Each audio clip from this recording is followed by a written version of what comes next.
This is the primary audio circuit from Viz News, London.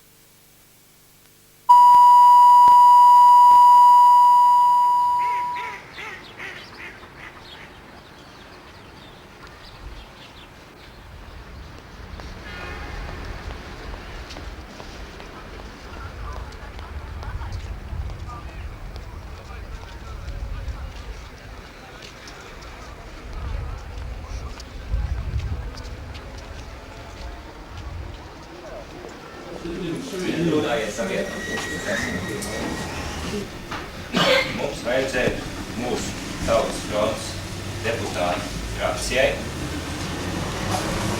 vienoties par savu tālāko rīcības programmu, par darbības pamatvirzieniem. Tāpēc es uzskatu, ka mums vajadzēja šodien par to nedaudz parunāt. Acīm redzot, kolēģi, sniegsim kādu informāciju. Faktiski jums jau droši vien nav nekāds noslēpums, kad gada laikā kopš Tautas frontes izvirzīja savus palikusi tādu pat, kā ir.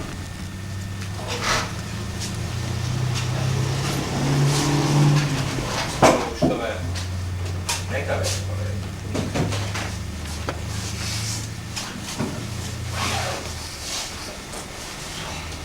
Spēlē gan no vienas puses, gan no otras puses, es domāju, frakcijas sajūs un arī mūsu pašu frakcijas locekļus. Tātad, kas notika? Šie dokumenti nebūtu neaizgāja. Mašīnas nesaņēma neviens, izņemot vienu. Teiksim, kas tomēr, cik es tagad zinu, dabūju, tas ir Aivars Saviņš dabūja automobīla izpildkomitejas priekšsēdētāju Kuznecova palīdzību pārējie automobīļi. Pēc sadarbības ar Tiesniecības komisiju tika veikta ļoti saprātīga sadale, un mūsu komisijas locekļai Izmai Šmitei izdevās, neskatoties uz to, ka komisijā ļoti raibs deputātu sastāvs, izdevās viņus pārliecināt un pieņemt lēmumu, ka šīs automašīnas būtu dodams 2 automašīnas Torņu celtņu pārvaldei, 2 automašīnas Audai, 1 tātad traumatoloģijas institūtam, 1 skolotāja namam, invalīdu biedrībai, skolā. Es jums precīzi tātad Vīsmas kundze varbūt paskaidrot, ja skolotājiem bija paredzētas 3 mašīnas, faktiski vairāk nekur pa 2 nebija organizācijā. Bija 1 traumatoloģijas institūtam, mēs ņēmām vērā to, kas tika darīts tajā laikā, kad bija barikādas, kad bija jāoperē šie te cilvēki. Zināmā mērā man neizdevās, kā teikt, šo te lietu.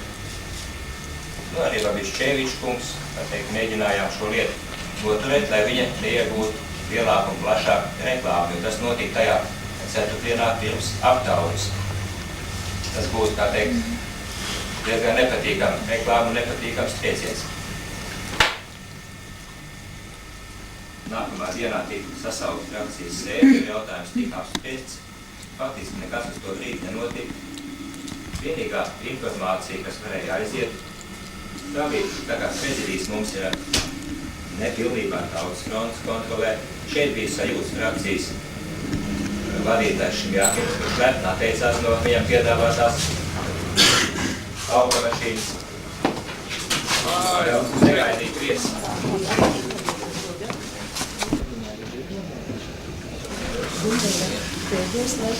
Jautājums labi sagatavots.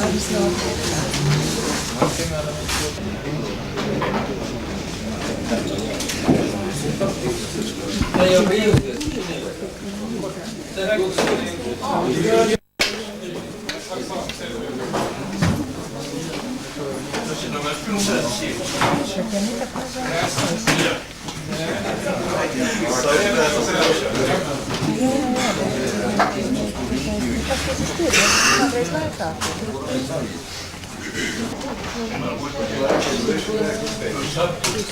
Nē, nu kolēģi zina noteikti, viņi informēti ir, es domāju, tas jau noteikti ir informēti, jo ja jau man, tā teikt, var pienākt koridorī klāt, tā teikt, pretējās frakcijas pārstāv un teikt, ka jūs valdes sēdē šo jautājumu izskatīs, tā teikt, es viņu neesmu iekļaus, tad noteikti, tā teikt, jūs aizpēc kursā divi, jā? Par šo jautājumu, ko mēs tagad runājam.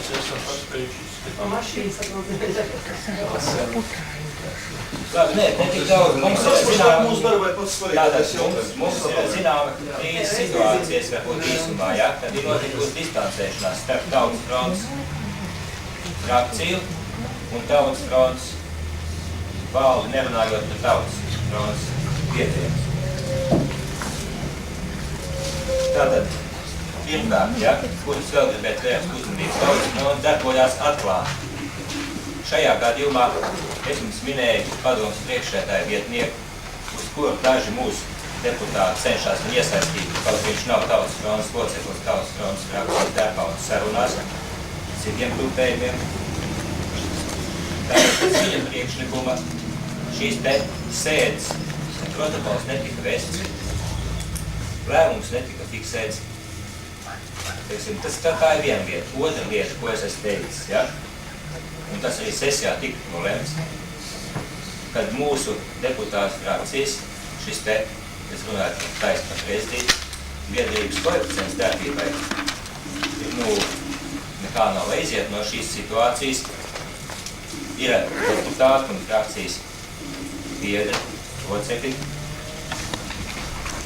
kuri uzskata, ka kaut kas ir jādara, ka mēs nevaram stāvēt malā un noskatīties, kamēr vilciens aiziet. Un šī te divu viedokļu saskarsme ir radījusi tagad šo situāciju.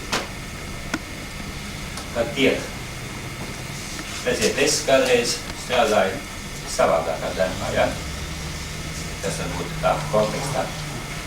Bet tad katrs no Tautas fronts, es runāšu, arī no citiem, ja?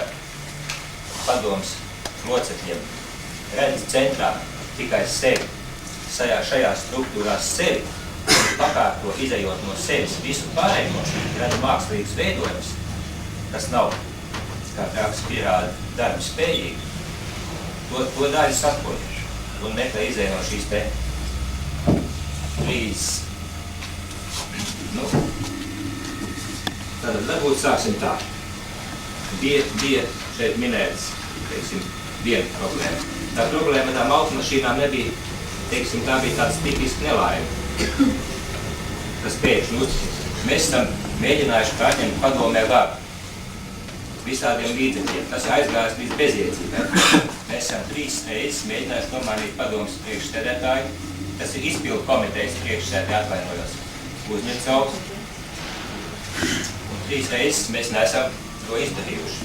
Mēs esam stādījuši sev pa mērķi tagad galvenais izdarīt šo te rokādu, uzskatot, ka līdz ar to viss būs kārtībā, kad ar mūsu pašu darbību viss ir labi. Šeit, un es to neesmu kā teikt arī spēju, zināmā mērā varbūt tā tas ir,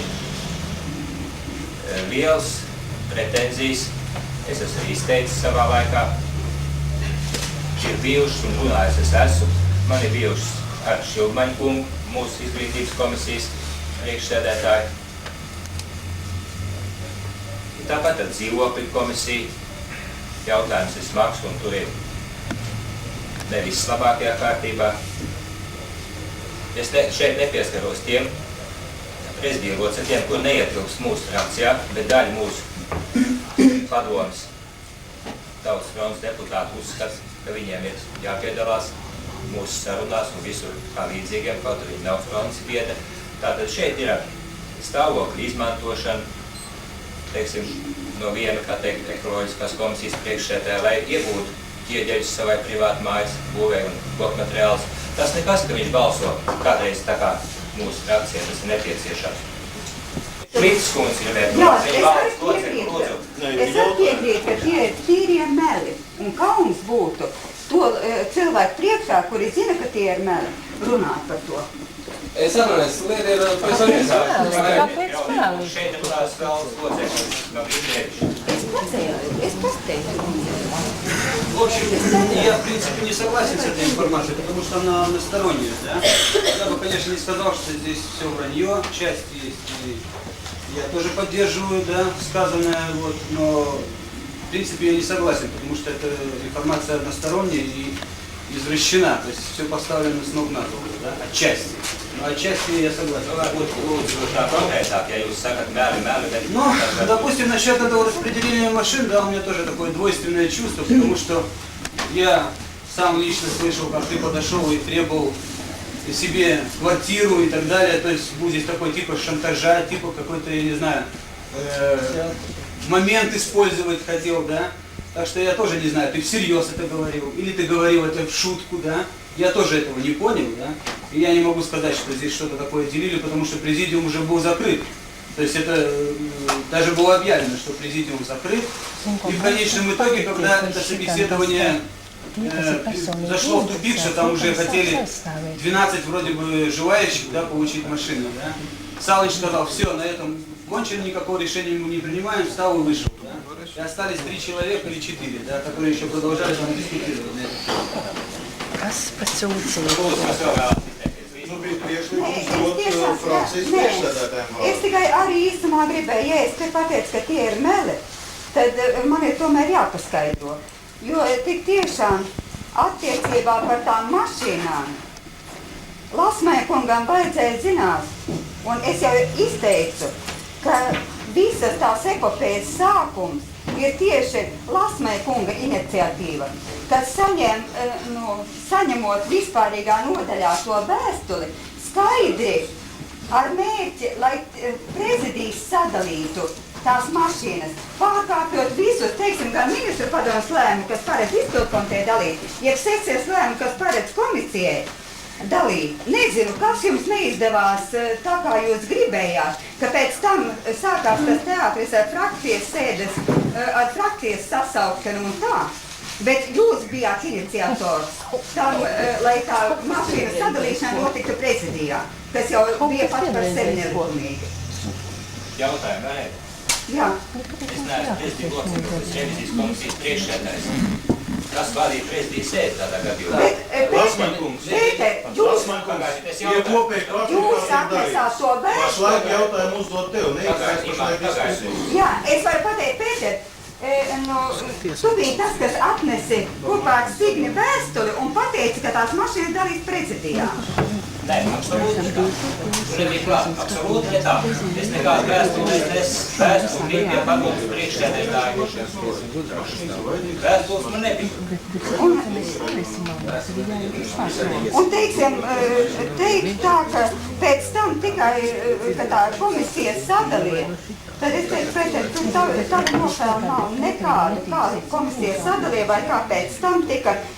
Viss tas tika pēc tavas iniciatīvas uzsākt tā sadale. Es nezinu, kas neapmierināja, kā bija tas paredzēts, bet tikai tas, ka nelikumīgi to prezidiem piešķirt, tad bija tava iniciatīva. Tā, nu lūdzu, mūsu kolēģis draugs. Tātad varbūt es atļaušos nedaudz nevis komentēt, ja? Bet šo jautājumu nostādīt savādākā plāksnē. Jūs ļoti labi zināt, ka es esmu vecmodļauju ekstrēmists, bet ne tur ir tas savs. Es nāku uz valdes sēdēm tad, kad uzskatu par nepieciešami, un šoreiz man ir norādījums nākt un uzdot jautājumus. Tiem cilvēkiem, kas ir kompetenti atbildēt. Un tā skaitā arī frakcijas vadītājs, ja? Es gribētu uzdot dažus jautājumus. Tagad saprot, man te neatbildīs, ja? Nu, tas tā iesākumā. Un savā runā būtu vēlams, ka Elkšņa kungs arī pieskārtos šim jautājumam. Tā, vēl būtu jautājumi. Tā, un šie jautājumi sanāks ir sekojoši, ja? Es paskaidroju, kāpēc vispār nonācis pie mums tāds moments. Saprotiet, es netaisos tai konkurēt ar Baškar kungu, bet ņemot vērā, ka es esmu strādājis tās 2 nedēļas, cilvēki ir palikušies, viņi informē, un tātad kaut kas atnāk arī no mums, pie mums, no Krievu cilvēkiem, kas ir lojāli mums. Ja nemaldos, zina, ka 2 nama pārvaldes referendumā nepiedalījās. Tātad, saprotiet, ir viens tāds interesants teikums. И дешево этого придурка купили. Вопрос, что за придурок и за сколько его купили? Tātad konkrēti jautājumi, ko ir pilnvarojis mans darba kolektīvs uzdot. Un tātad, vai tā ir taisnība, lūdzu fiksēt šos jautājumus, vai tā ir taisnība, ka pirmais, prezidijā ir dalīts mašīnas 21 gabalu. Pirmā punkta apakšpunkts, vai tā ir taisnība, ka vienam no pirmajiem ir piedāvāt mašīnu treikalam. Jūs zināt, cik odioz tā personība ir, 51. vēlēšana apgabalu. Es domāju, ka visi to zina. Nākamais jautājums. Vai tas pats, vai tā ir taisnība, ka par iepriekš minētā faktu klusēšanu tika pieprasīts 5 istabu dzīvoklis? Trešais. Ka notiek bloķēšanās ar komunistu frakciju, konkrēti Šimjakin kungu. Ceturtais. Kad tiek organizēts tā saucamais galvā apvērsums attiecībā pret Tautas deputātu padomes perspektīvo galvu Viktoru Elkšņu kungu. Lūdzu, precīzi atbildēt. Kam tas jautājums adresēts tiek? Tam, kas ir kompetents atbildēt uz šo jautājumu. Tātad, nu ko, es varbūt vēlreiz jums gribētu atkārtot to. Bet man šeit ir jārunā ne kā valsts priekšsēdētājiem, bet kā revizijas komisijas priekšsēdētājiem, jo es esmu pie tā vēl visa klāt, ja? Šeit teica, tas viss mēr, tas ir blēdis. Par to visu ir komisijas sastādīt aktu. Par to ir runāts nesik reizes sesijā. Tā nekāda jauna informācija nav. Ja Graudiņa kungam ir šī te informācija, tātad, ja? Jautājumi, respektīvi. Prezidija sēdā nedalīja vis 21 mašīnu, bet no 21 sadalīja 12, ja? Tas ir viens. Vai taisnība, ka mašīna tika piedāvāta treikalam? Taisnība. Jo šajā gadījumā es ar Aivaru Sariņu runāju par to lietu pēc tam. Es viņam vaicāju, tu domā, ka viņi tās mašīnas būtu dabūjuši, izņemot tevi, jo tu pats nodrukāji papīru un pats aiznes uz izpildu komiteju, kur pilsētas, un no rīt viņi paņēma atpakaļ, uz sevi tu nodrukāji. Viņš teica, tur viss bija sapīts šitā. Tur bija iekšā gan Inter, treikals priekšgalā gan Grigorjev, bija mūsēja, bija saucamie neatkarīgie, bija no dzīvokļu nodaļas, tā kā visi būtu dabūjuši. Tās bija viņa domas, tā kā Graudiņa kungs, jūs fiksējiet, ja jūs tas interesē. Varbūt varēs papildināt Viktoru tev. Šeit ir vizuālā informācija no televīzijas skatītājiem. Vai tika pieprasīts 5 istabu dzīvoklis? Konkrēti, kā? Konkrēti, jūs esat pieprasījis vienalga kam? Izteikt tādu? Nē. Nesat, jā? Skaidrs, tādā gadījumā deputāti melo. Vai ir veidots galva apvērsums, kā jūs minējāt, ap perspektīvo padomas priekšsēdētāju? Nu, šeit es jums nevaru neko pateikt. Man trūkst informācijas. Vai tiek veidots ap perspektīvo priekšsēdētāju vai netiek veidots? Tā nu lūdzu, kas vēl vēlējās priekšlikums Viktoram Elkšņam dot vārdu? По первому вопросу можно мне выступить? Я был на этом президиуме, я был. Ну, лучше. Александр, нет, ситуация такая вообще о работе может. Нет, я хотел бы насчет этих машин все-таки внести ясность, да? Во-первых, президиум уже был окончен, так. Решения никакого не было принято. Значит, это все на уровне сплетен. Вот. То есть юридически ничего не произошло. Они пытались и так далее. Почему Ласманис сразу же не встал на президиуме и не сказал? Он присутствовал. Я, как председатель ревизионной комиссии, это дело не пропущу. Вот, это будет вопрос, как говорится, обсуждаться на фракции и так далее. Да? Поднят вопрос о том, что вы здесь делаете. Да? Почему этого не было сказано на президиуме? Вот. Потом был такой перерыв, когда Петерис забежал там в комнату, перекурил вместе со мной, там что-то, в общем, мы перекинулись пару фразами, и я не мог сообразить, что происходит, потому что первому выделяли на самом деле машину Трейклса, да? Вроде бы как, предлагали. Вот. Но это было только обсуждение, то есть предварительно. Они пытались там что-то делать, я так и, в общем, не понял, но президиума уже не было, да? Вот. Сидели заинтересованные люди. Ну и потом сам Петерис подошел, сел там такое место для цветочка и сказал: хорошо, отдайте мне 4-ю модель. Я ее вдую за 100 тысяч, да, и куплю себе кооперативную квартиру. Вот. Потом прозвучала с его стороны такая фраза: если вы мне квартиру зарубите, я подниму этот вопрос. Вот. Дальше никаких действий не было. Потом я видел, как Петерис пошел, размножил, то есть этот список, который не был подписан, ничего, да? То есть, опять же, у него нет никакой юридической силы. Опять мы здесь занимаемся какими-то сплетнями, да? Этот вопрос был, ну, как говорится, освещен на фракции, и, по-моему, все вопросы, точки над «и» были поставлены, да? Попытка была, да, может быть, была. Но доказать, что она была, как говорится, имела какую-то юридическую силу, мы не можем, потому что не было ни подписей, ни решения президиума. Вот. Так что я, когда на фракции этот вопрос разбирался, я встал и сказал, я был настолько шокирован, да, я не мог разобраться, кто здесь прав, кто виноват, да, мне нужно было время подумать. И я не смог встать, да, мне не хватило, может быть, как говорится, силы воли встать и сказать, что вы здесь делаете, да, потому что я на самом деле не мог понять, что там происходит. Значит, я тоже где-то виноват, хотя я никакой машины не просил, мне там тоже делали намек и так далее, что в моей службе, типа, выделить машину, да.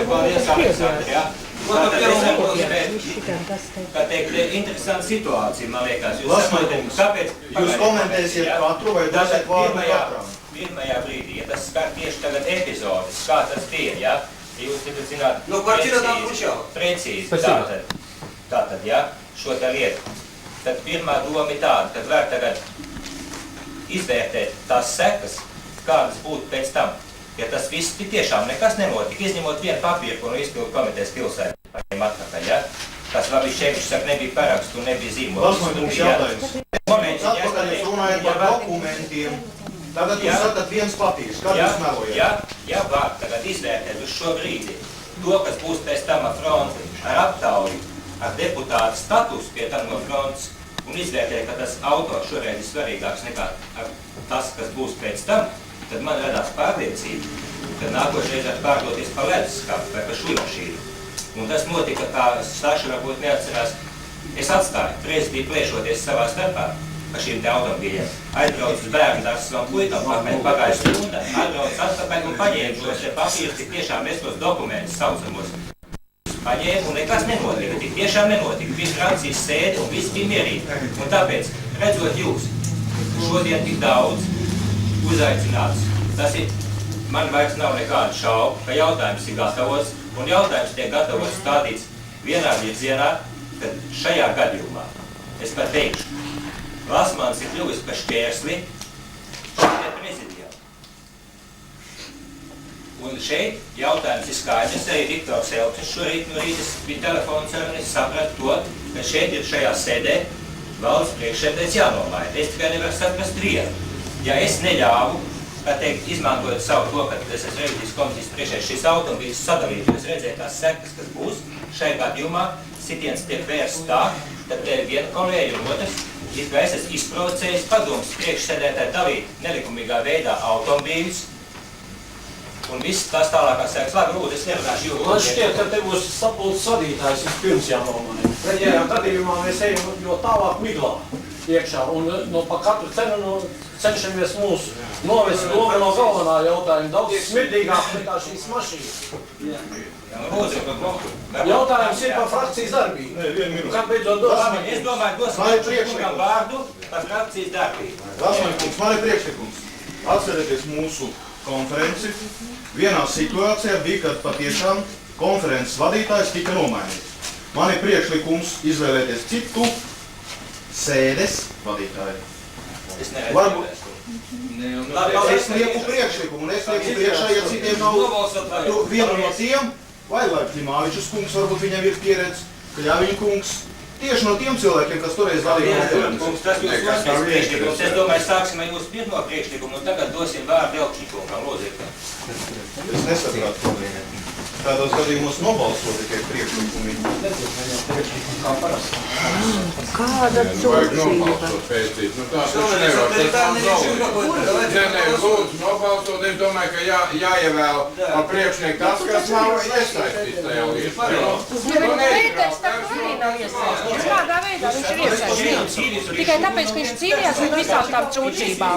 Priekšlikumu dot vārdu, tad pa kuru priekšlikumu mēs balsos? Nu to jau vajag nobalsot. Viktor izvirzīja Elkšņikungs, vai nobalsot? Viņam runā, Viktor izvirzīja. Nu tā jau nav Otru Mēs lielām emocijām. Pārsvarās tā saka. Ģimenes kārtībā. Jā. Milīgi Urkšņos. Es centīšos īsi, bet varbūt neierobežojiet man Все-таки, извините, я хочу сказать, что мы должны все-таки проголосовать это предложение, потому что, в принципе, у нас идет односторонняя, как говорится, информация. Да? Я хочу, чтобы все-таки мы с обоих сторон этот вопрос рассмотрели, очень серьезный, и чтобы вел собрание сегодня именно не заинтересованное лицо. Я поддерживаю предложение, надо проголосовать. Nu tas jau nav Nē, bet es atvainojos, es teicu argumentu. Šeit ir mums ir nolikums. Atbalstām. Mums ir tautas nolikums, tātad tur visi šie strīdīgie punkti ir minēti. Šeit nekas nav minēts par to, ka būtu jāliek jautājumu uz balsošanu, kas sēž vadītāji tautas fronts, Ziemēblādes valsts priekšsēdētājs pārdat valsts sēd. Tātad. Mums nav paredzēts discīte, neviet viegli, tāpēc to nekāda vairs pārējais. Labi, kolēģi, es domāju, nekavēsim pašas ar laiku, runāsim. Es centīšos tiešām mēģināšu īsi, bet lūdzu mani varbūt saprast, pa cik jautājums šodien ir ļoti nopietnas. Es mazliet arī pakavēšos varbūt mūsu gadu ilgajā frakcijas un padomas darba vēsturē. Lai mēs saprastu visus jūsu valdes locekļus, saprast, kāda ir situācija. Es pilnīgi pievienojos Pēterim, kad viņš saka, ka Tautas frontes frakcijā Ziemeļrajonā ir iestājusies krīze. Jā, tāda viņa ir, un viņa ir ļoti nopietna, nopietnāka nekā tie argumenti un tie iegansti, kas tiek šodien šeit minēti. Un tas ir ļoti nenopietni, ka mēs tagad runājam par mašīnu sadali, par kaut kādām personīgām aizskārumiem. Es domāju, ka tas nav galvenais mūsu jautājums. Mēs esam rajona Tautas frontes valde, rajona deputāti starpā, un mums ir jārunā par to, kā mēs strādāsim savā deputāta darbā, kā strādāsim, izvedīsim to līniju, turēsim, kāda ir Tautas frontē, lai panāktu savus uzdevumus. Tātad mums ir jārunā par mūsu politiku. Un es arī par to gribētu runāt. Šeit pavisam nesen, 12. janvārī, mums bija 3. Ziemeļblāzmas nodaļas konferences. Un es jau jums stāstīju, kāda ir situācija mūsu padomē. No 100 deputātiem Ziemeļrajona padomē 49 tajā laikā skaitījās, ka tika ievēlēti Tautas frontes atbalstītie pārstāvji. Diemžēl pagājušā gada jau beigās atklājās, ka viens no šiem 49 atklāti paziņoja, ka viņš izstājās no frakcijas, neatzīst Tautas frontes nostāju, un tātad mēs esam palikuši 48 cilvēki. Tātad mazākums. Mazākums no deputātiem. Un es domāju, ka tas uzreiz dod jau atbildi tiem, kas saka, ka arī Pēter, es gribu teikt, ka nekas nav panākts. Jā, šādi deputāti sastāv 48 cilvēkiem tiešām panākt kaut ko kardinālu, pārņemt varu rajonā, acīm redzot, nav iespējams. To mēs redzam no Rīgas pilsētas piemēra, kurā ir 60 pret 60, un arī tad vēl nevar saprast, kurā gadījumā kas tiek darīts. Bet kāds ir šī gada rezultāts?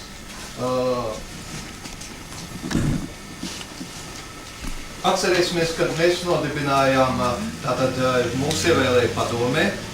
Pirmais bija jāievēlē padomas vadības struktūras. Padomas priekšsēdētājs, pastāvīgo komisiju priekšsēdētāji, kuri visi bija toreiz domāti būs atbrīvot un strādās pastāvīgi padomas darbā. Un izpildu komitejas priekšsēdētājs. Nevarējām pie šīs situācijas.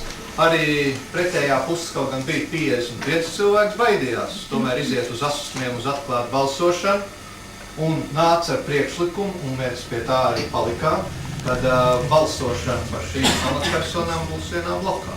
Tad iepriekš vienojāmies pa paritāti, padomas priekšsēdētājs, tātad Tautas frontes pārstāvs, izpildu komitejas priekšsēdētājs.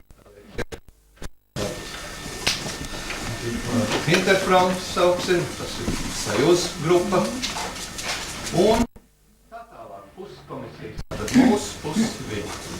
Tā tas tika arī izdarīts.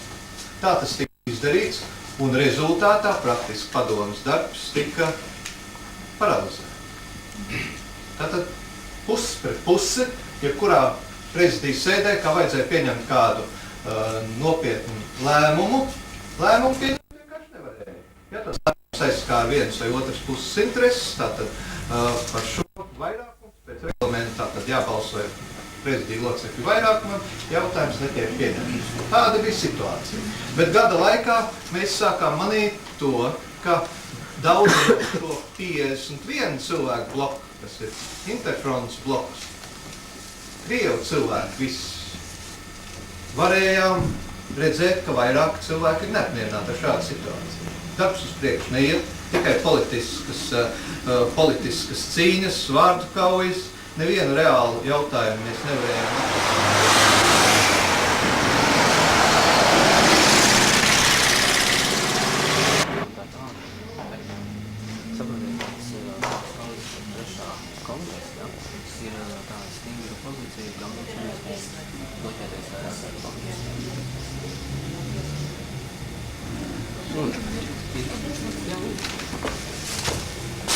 materiāliem tā tālāk, tas skaidrs viens, ka mums turpmāk bloķēšanās ar policiem nav iespējami. Rajonus ir principā republikas karstais punkts, ir seši vecmodāvs, cilvēki ir gulējuši zem amoņu lodēm, ir bijuši arī citi ekstremāli momenti, apstākļi un tā tālāk. Un ir ienākusi informācija, kas skar tautas naudas līderi, kas skar arī prezidiju locekļus, un tāpēc tautas naudas grupa Ziemeļzāli, tā principā lielākā grupa, apmēram kā 10%. Tajos zālē, es tieši, vai man nenāks, un laikam nebūtu tajos tā šokad. Mēs cik tā ziņu braucām.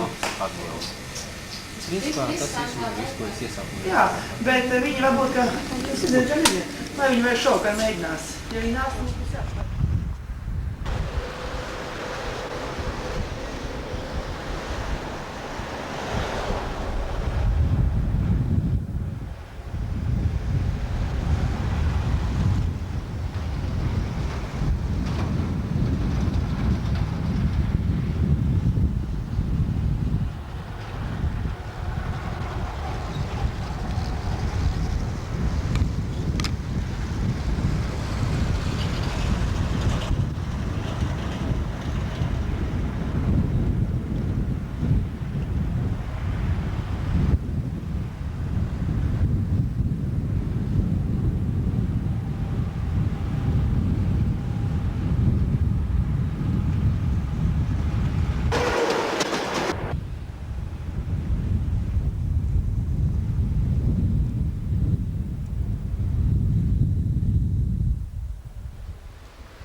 Esmu Sigurds Graudiņš, Vecmilgrāvja, sabiedriskās pašpārvaldes, mēra vietnieks. Jautājumos, organizatoriskā darba jautājumos sadarbībā ar presi un ar šeit dzīvojušiem citautiešiem. Šeit mēs stāvam vēsturiskā vietā, šeit blakus. Tajās janvāra dienās bija OMON atbalsta ložmetēji, kas zem uguns turēja visus tehniku un neļauj pārvietoties brīvi pār pa šo tiltu. Bet it kā briesmas būtu jau garām. Bet nē, šeit ir zināmas briesmas arī no citas puses. Un konkrēti tās ir no mūsu pašu puses. Es jums to paziņoju ar pilnu atbildības sajūtu, par cik es esmu vadījis Vecmilgrāvī 3 vēlēšanu kampaņas un konkrēti uz PSRS augstāko padomu, uz vietējām padomēm rajonā, pilsētā un arī tā skaitā uz Latvijas Republikas augstāko padomu. Šoreiz jautājums vairāk skar rajona padomas deputātus, jo rajona padomas deputāti nerūpējās vairāk par saviem vēlētājiem, bet, ja tā varētu teikt, nodarbojās ar politisko prostitūciju. Un tas bija galvenais iemesls, kāpēc rajonam lojāli deputāti un iniciatīvas grupa nolēma dibināt Vecmilgrāvī. Tas ir 1/3 daļa no Ziemeļa rajona Rīgas pilsētā. Sabiedrisko pašpārvaldi, lai mēs nodarbotos tieši ar iedzīvotāju problēmām, jo kas gan mūs aizstāvēs, ja ne mēs paši. Un es domāju, ka šo dialogu mēs turpināsim jau vienā no visaugstākajām vecmulgrāvju punktiem un arī vienā no viskaistākajām vecmulgrāvju vietām, tas ir pie kultūras nama Ziemeļblāzma.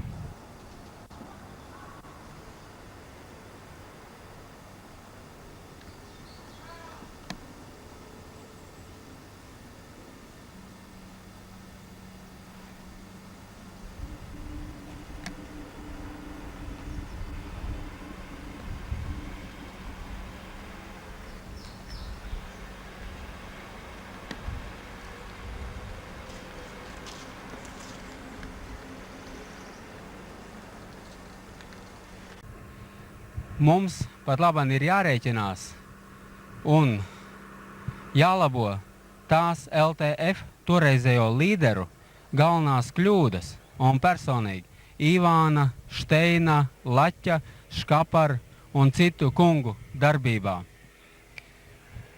Vēl ir tāds moments, kas mūs nevar atstāt vienaldzīgs tas, ka notiek šeit tautiešu aplaupīšana. Ja teiksim par izziņām centrālajā arhīvā, mēs maksājam 238 līdz 800 rubuļus, tad par tādu pašu izziņu tautietim, kas griežās pie mūsu valdības iestādēm pēc informācijas, ir jāmaksā 50 ASV dolāru. Vēl tāpat paliek atklāts mūsu deputātu neizdarība, politiskās ambīcijas.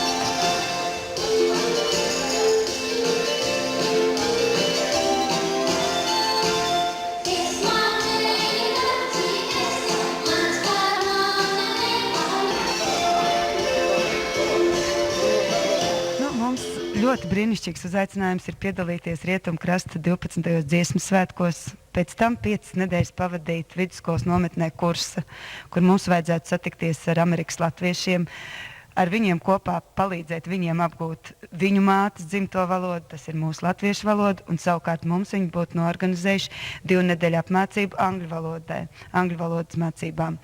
Diemžēl sakarā ar mūsu saimniecības auda likvidēšanos un jauno paisabiedrības nodibināšanos materiālais stāvoklis ir krasi mainījies, un finansēt šo braucienu paisabiedrībai nav iespējams. Līdz ar to mūsu materiālās problēmas ir tik lielas, ka mēs stipri šaubamies, vai kā kolektīvs mēs uz turieni aizbrauksim. Un tātad, cienījamie tautieši svešumā, no jums ir atkarīgs, vai deju kolektīvs Auda un tās brīnišķīgā skolotāja Indra Filipsona būs pie jums. Jurij, mēs esam kopā strādājuši gan uz barikādēm, gan politiskās cīņas, gan vēlēšana kampaņas dzinuši pa naktīm cauri, un darījuši gan tīros, gan netīros darbus, visu, lai tuvinātu Latvijas neatkarību. Bet šoreiz pa politiku nevāc. Tas pašlaik nedaudz sāk risināties. Vislielākās problēmas mums ir ar sporta inventāru, un tad vēl, kā tiek risināts inventāra jautājums. Pat no Dānijas ir atnākusi neliela humānā palīdzība visas republikas futbolam. Un mums futbola federācija apsolījusi vienu tādu palīdzību. Par Rīgas atjaunoto futbola klubu. Man sauc Mārs Lipenīts. Viņš 1903. gadā dibināts. Bijis brauc uz Maltu, un tur daudz arī kaut ko vinējis. 7 spēlēs 6 uzvaras. Un ar daudziem Francijas klubiem spēlēs. Un Čehoslovāku. Neko vairs nezinu. Šeit var Mārki tas, ko? Ko? Par to, nē, atstāj tas vārds uz vietas.